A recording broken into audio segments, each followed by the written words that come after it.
Is your lawn brown and crispy like this? Well, I'm Better Call Chad, and I'm gonna let you know that it's okay, and I'm gonna help you get your lawn back. So we've had an extremely cold winter. If you have anywhere with St. Augustine, Zoysia, Bermuda grass, we've had an extremely cold winter, and these winters actually are gonna hurt your St. Augustine grass the most. I mean, it's gonna be dry and crispy, and it really almost looks like gonna be no hope for your lawn. Well, let me tell you, that's not true. And there's a few things you can do to make sure you get your lawn back quicker and better than before. So first thing I'm gonna say is watering 1 day a week during the winter is really important, even though you're not really gonna notice a difference.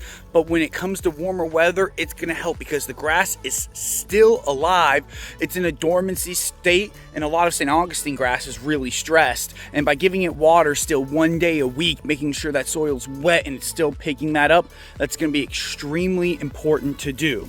Now, applying potassium, humic acid, and sea kelp, these are great things to do in the winter. And even though we're coming to the end of winter, you can still do those things now. It will help prep for when you're about to apply that spring fertilizer, because spring fertilizer is right around the corner. And check out my video on my 2026 lawn program if you want to know when to apply that spring fertilizer. And now another thing that's not very common, but if you're a real DIYer, this is a really good tip to help that lawn bounce back. So what you can do is, of course, the potassium and humic is good, but instead for just going right into a heavy spring fertilizer like a 24-0-11, 24-2-11, 16-0-4, applying a stress blend, a 7-0-20, maybe even a summer fertilizer, a 6-0-0 with micronutrients and iron, things like that, a 7-0-1 ironite. Just give it a little bit of a boost, maybe about, I would say, 20 to 30 days before you do your spring fertilizer. And what that'll do is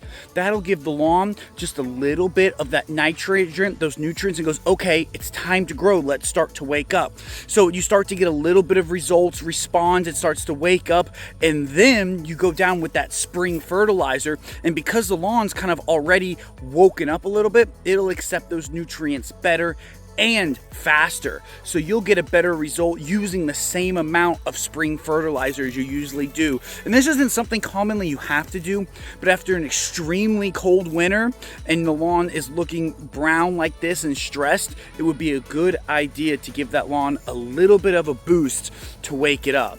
So those are gonna be some good little tips that you can do. If you want some more details, please check out the rest of my channel. I have so many videos that go into deep dive details about this. And check out bettercallchad.com for a lot more information. Thank you so much. Like and subscribe, and have a great rest of your day.